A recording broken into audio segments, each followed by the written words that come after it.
when it comes to fighting games or anything really, I'll admit that I can often be quite vocally critical. And something I've noticed is that a lot of people kind of interpret me being critical of something as negativity. But for me, it's like the exact opposite, okay? If I'm vocal about something, it's usually because I really like it, and because I feel strongly about it, it makes me want to critique it and be the best possible version of that thing. So like, if I truly dislike something, I just straight up don't bother talking about it. So if it seems like I'm being very negative about something, usually that means I actually like it, which is strange. Maybe that's like a British thing, I don't know. But with that being said, I figured today, let's try and do a bit of positivity, okay? Let's talk about what I consider to be easily the best and smartest new gameplay mechanic introduced in Street Fighter 6. That's the topic for today. Just before we get started though, let's make up some completely random statistics with absolutely no scientific basis to make people subscribe out of pity. Did you know that 0.0173221% of the people watching this video are subscribed to the channel? That's a shocking statistic that I just made up. So if you could click that sub button, you might be able to fix that situation. Anyway, let's get into the video. Okay, so before I reveal the mechanic I'm talking about, I need to do something that I haven't done for quite some time. I am going to boot up Street Fighter V. Who remembers this obscure ancient game? This will make sense, don't worry, we're building towards something here. Feels weird going back now. I guess we just have to use like Ryu as a basic example probably. Bananaken? It's easy to forget how bad this game looked visually until you go back and it's like, holy fuck, did we play this? So as I said, this will make sense later, but we're going to start out with a crash course on potentially one of Street Fighter V's most controversial mechanics. We're going to be talking first about crush counters. Okay, so if you don't already know, crush counters in Street Fighter V were a special type of counter hit that was attached to certain normals, usually heavies. So if you counter hit someone out of startup with a normal, like Ryu's Stand Fierce for example, you'd get that big flashy effect and it would have bonus effects. Sometimes it was more hit stun, sometimes you'd get a crumple, sometimes you get a spin state, sometimes you'd launch the opponent in the air. It depended a lot on the normal, but it was attached to specific heavies. I should also add that it wasn't every heavy. As you can see here, Ryu's crouch heavy punch, not a crush counter. Just a regular counter hit. The thing about crush counters is that I think they have two key problems as a mechanic. They were both inconsistent and they were unintuitive. So when I say inconsistent, I mean that they were not an effect that players intended to happen most of the time. So what would happen quite a lot in this game is that two players would just be in neutral, both of them would just hit like a heavy at the same time, and one player would just randomly get a crush counter. Like you'd just be sitting in neutral, playing footsies, and then something like this would happen. So yeah, we both just flail in neutral. One person happens to get a crush counter, sometimes a trade, sometimes I get crush countered. So a lot of the time, it was not really something that you would intentionally aim for, it was just something that kind of happened, which is not a very elegant mechanic, you know, just like going, oh, I guess I get a full combo now because I happen to hit a, you know, a random counter hit. You can't react to the startup of an opponent's move, so it was just a thing that happened a lot of the time. There was only a few situations where crush counters were actually intentional, and that was why I've also said that they're unintuitive. So I said that crush counters activate from counter hits, which is true, counter hitting the opponent out of startup. But the thing is, counter hit state in this game was also applied to a bunch of moves during recovery. So for example, DP punishes was the most common one. So if you baited your opponent's DP and hit them during recovery rather than startup, you would still get a forced counter hit state in this game to try and incentivize easier DP punishes and make DP like a riskier option. Now the reason I say this is unintuitive is because the list of moves that were in a crush counterable state during recovery was completely fucking random, basically. There was no consistent ruling for why some moves would be a crush counter on recovery and some moves wouldn't. So let me show you one example here. So Ken's regular DP here, which is not invincible, by the way, this is just an anti-air, is also a crush counter during recovery. So even though this move is not an invincible reversal, it's a crush counter during recovery. But then you compare it to something like this. So now we've got Nash's EX Sonic Scythe, which is also a anti-air special with air invincibility. And this one, despite functioning very similar to Ken's medium DP,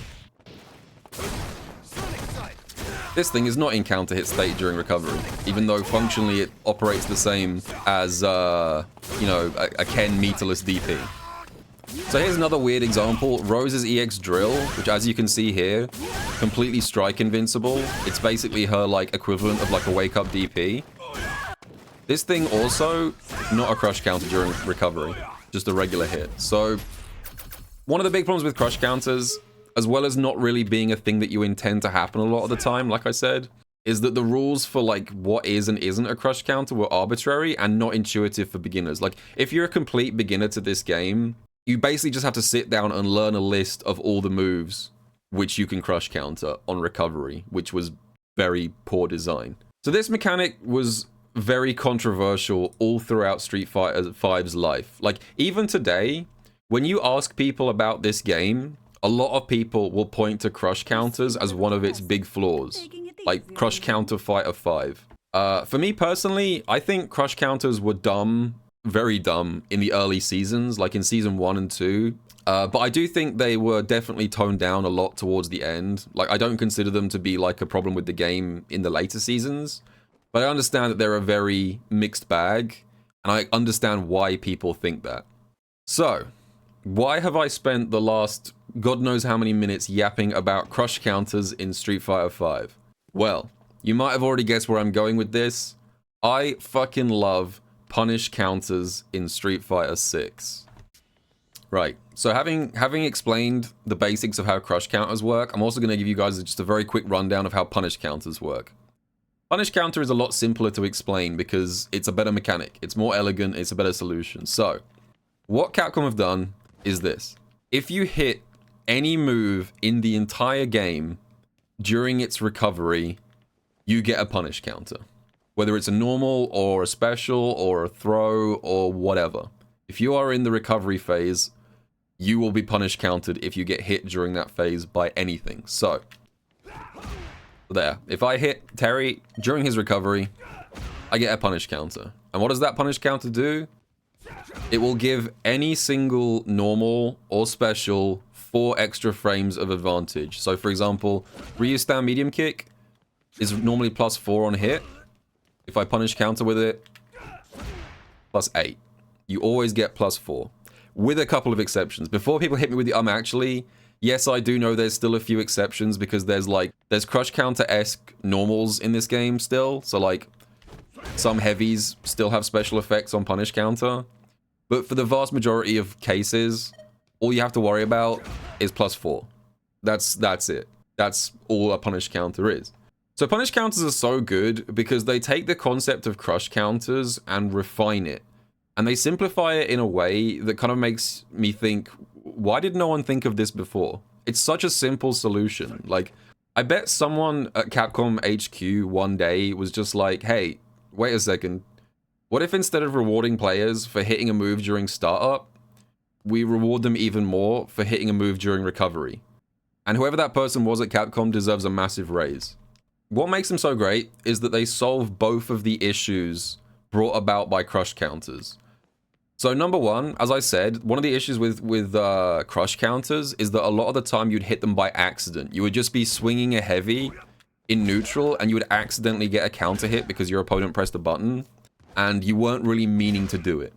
Punish counters completely solve that because by shifting it from move startup to a move's recovery, it encourages you to whiff punish, which is something that Street Fighter should be incentivizing. Street Fighter is literally all about grounded footsies. That is the core of this entire franchise. So adding extra reward to reacting to my opponent's whiff and pressing a button is like giving you even more of a reason to learn the core mechanics of the series. It rewards you for doing Street Fighter things in a Street Fighter game. It's so simple and elegant. So the other thing about punish counters that fixes an issue with crush counters is, as I said, crush counters are unintuitive. So as I said, it was very difficult if you weren't already like knowledgeable about the game in Street Fighter V to know which moves were even in a counter hit state during recovery. So by making it universal, you don't need to sit down and run through a list of normals. It doesn't matter if I punish Terry's DP, or I punish his crouch medium punch, or I punish his crouch medium kick. There is functionally no difference between any of these things when it comes to punish counters. They will always be the same.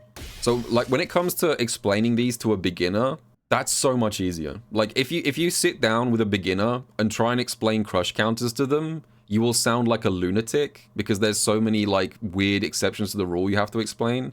If you sit down with a beginner and explain punish counters, you can probably make them understand fully how they work within 30 seconds. It's a really simple, universal system. So I think punish counters are a great addition, and I genuinely hope they become a default system mechanic in Street Fighter games going forward. Like, I like them that much. I want the punish counter recovery to become just like as accepted as regular counter hits are. Just become like one of those mechanics that gets absorbed into the franchise going forward, because they're just so good. So just to wrap up this segment, I want to show you guys something else that I thought was interesting. Check this out. This is some footage from SNK's new upcoming Fatal Fury City of the Wolves. Do you guys notice anything familiar in this game, watching this clip?